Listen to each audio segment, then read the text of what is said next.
Hi. Today I want to talk about the relations between Turkey and Egypt. As you may know, Egypt is going to celebrate its 150 years anniversary within 2019.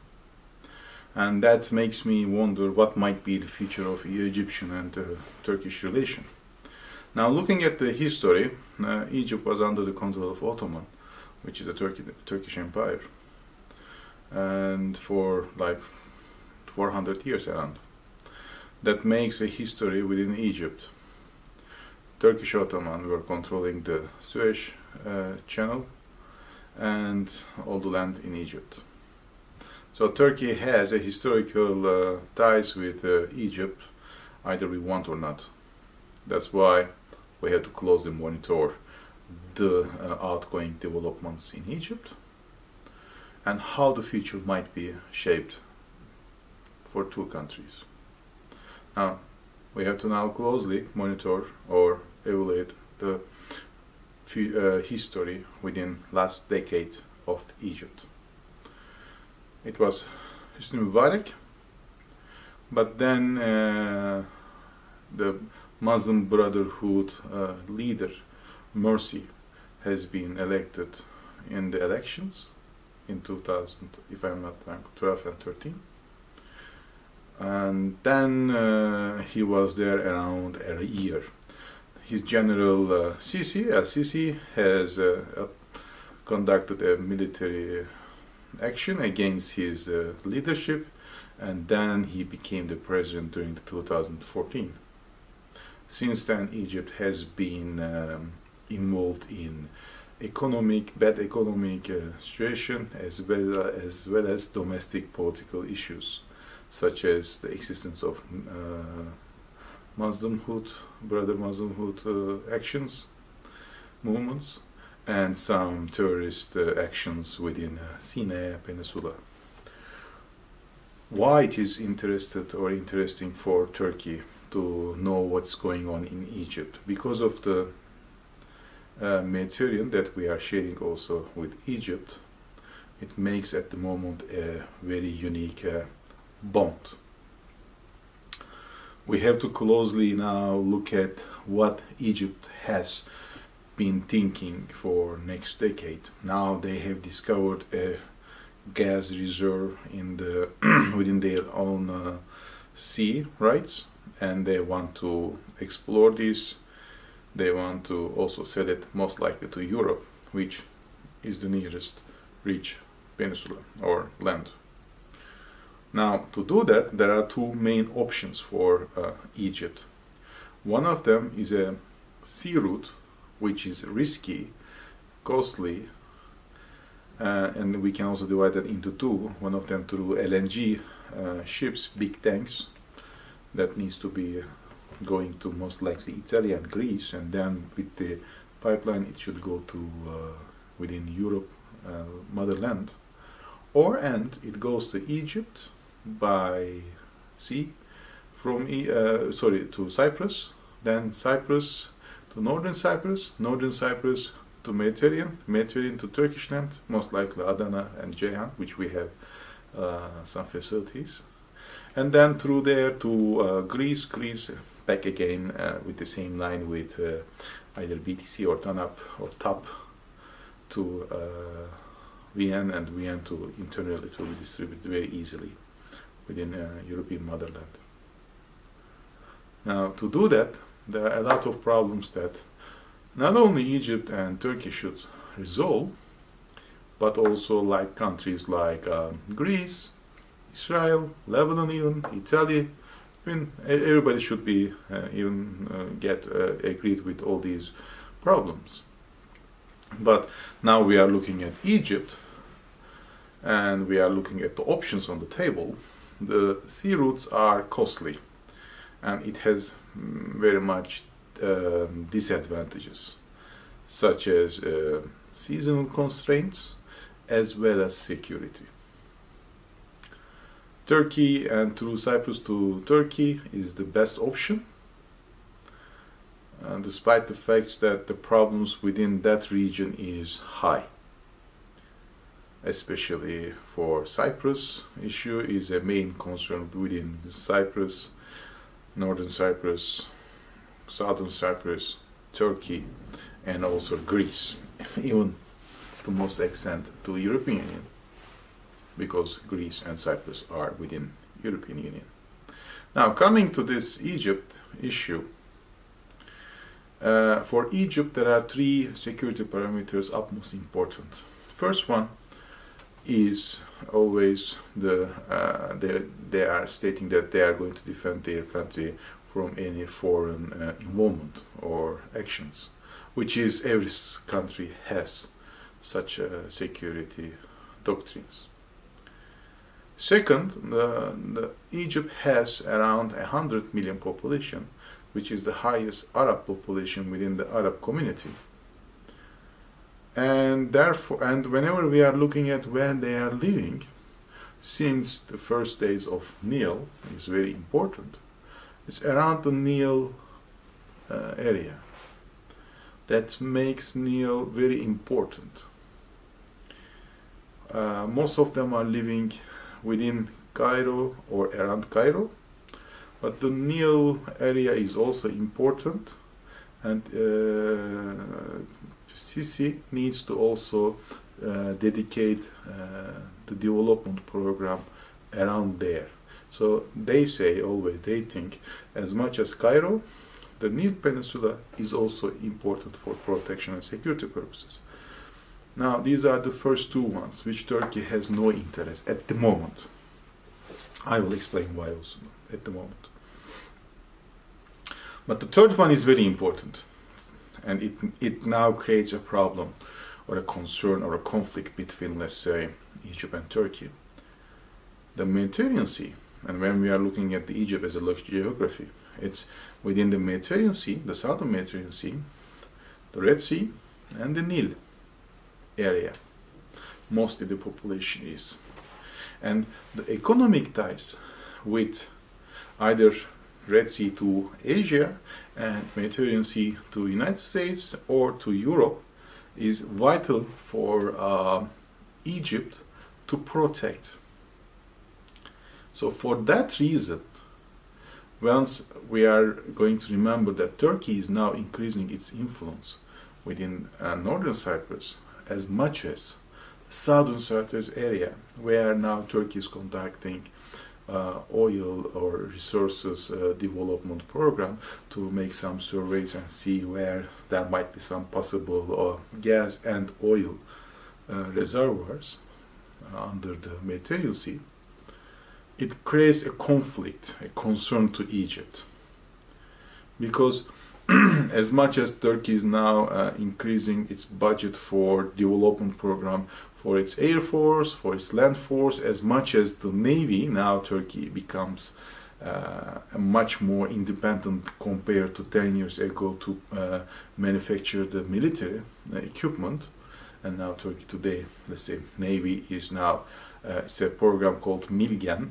Milgen means Milli Gemi, and Milli Gemi means in English national vessels program. We are now constructing these vessels. Even now we are exporting them to other countries such as Pakistan. And even Azerbaijan we are going to now maybe sell in future, maybe to Georgia and Ukraine. That makes it very important for Turkey to be independent, which creates an action that not only construction but also the maintenance services will be done by the local resources. Now, once thinking about the navy and the navy capability of Egypt, Egypt has to buy almost, if not everything, but almost everything from outsource, which means that they are dependent to Europe, either to Russia, and most likely Russia, and also to China. Now, considering the United States effects within Egypt because of the IMF program, and the relations between Egypt and also Russia is always warm, because they are buying some of their equipments now, which United States doesn't want. And the technological advancement is coming from, at the moment, from China, because China sees manufacturing industry in Egypt very important, and they are heavily investing there. So they can manufacture there, and they can produce, and they can sell it to maybe even Europe. So it will break some concerns of EU as well as United States. So it makes a little bit fragile state, and that's a concern to also Egypt. So once, for that reason, and energy resources to sell to Europe mostly and very quickly, Egypt has advanced and strategy to get aligned with Greece, Israel, Cyprus, which Turkey at the moment has no good relations with any of them.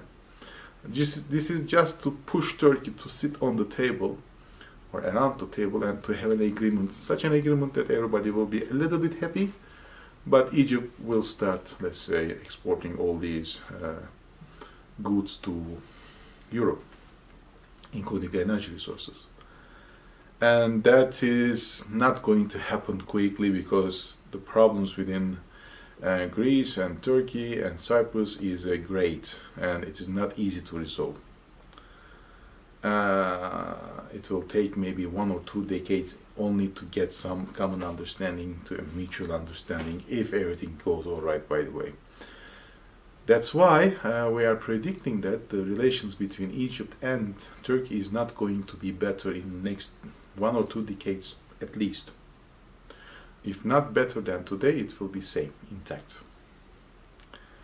Which means that we are not going to see an advancement between Turkey and Egypt soon. Now the problem for Egypt is also domestic politics. We are reading and hearing that and observing. And the Muslim Brotherhood movement is become popular each day, even though Sisi has been taking some actions against those group leaders or supporters. But that doesn't work well. I see this event like in 1960s, 1970s Turkey's conditions. At that moment, the governments are trying to put pressure to these, I will say, religious groups. But because of the economic advancement within Turkey, they couldn't be able to really pressurize and break these groups into pieces and resolve the problems. Now Sisi is taking actions militarily or security parameters, as well as economically he wants to take actions, but economy is not good enough. There is a corruption problem, there is a bad governance problem, and there is really, I will say, limitations for Egypt. So once these developments are not going to take place, the people in Egypt is going to feel that they need to change the leaderships. Not within maybe Cairo, because Cairo will take the most economical advancement within these coming programs, but especially the Nile area, especially Suez Channel, where the action, the Muslim Brotherhood action will take place, and it's going to increase its movements. They will have more supporters. That's why we are expecting at least 1 decade, maybe within 2 second decades, there will be a leadership change within Egypt. And Sisi, or the next successors after Sisi, is going to take hard stance against those supporters or Muslimhood-like movements supporters, in order to put pressure on them, and they will use, most likely in case, security parameters or security elements, which Turkey is going to enhance its voice. And if necessary, like in Libya or other countries, Turkey might even send its vessels, sea vessels and other land vehicles, to carry all these people back to Turkey because of the humanitarian aid program. Why? Because Egypt military or security will and have to push them hardly in maybe after a decade or 2 decades. So our prediction is this: Turkey and Egypt cannot be or cannot establish good relations within a decade. There will be ups and downs within time, but it will not be much more better than today, not efficiently. Maybe as a show up. Some bilateral agreements might take place, but it's just to, not to cut the relations. It will mean just to remain in the same conditions. Therefore, considering the domestic politics within Egypt, we are thinking that within a decade or 2 decades, LCC and maybe successors in future is going to lose ground, and this is going to result with a change in the leadership, and for that reason they are going to put pressure on the supporters, and Turkey there is going to adjust its voice. But I have to also stress that it depends on the Turkish economy. If Turkish economy is independent to some level at least, then they can. If not, they can't. It's not possible. And do we think that Egypt is going to construct a pipeline via sea route? It's not going to take place, likely. Not because of the financing problems. This can be resolved. But because of other problems, they are not ready to do this right now in the coming 5 years, I believe. They need to find the exact buyers, which is Europe, and they can do this. But at first they need to do the developments within the area. And then they are going to invest or they will find an investor like big companies from either Europe or United States or Canada even. And they are going to start there, find the gas, and then they need to construct the pipeline, which will take 1 year to 2 years as a construction period at least. But the security parameter is going to be the utmost important. Without Turkey's containment or endorsement, it will not be done. And Turkey is not going to show this endorsement for sure. Because a possible pipeline means a connection to the Cyprus gas line, possible gas reservoirs, which, if there is no agreement, Turkey is going to stop this, whatever it takes. And therefore, our expectation that Egypt's and Turkey's relations will not recover soon.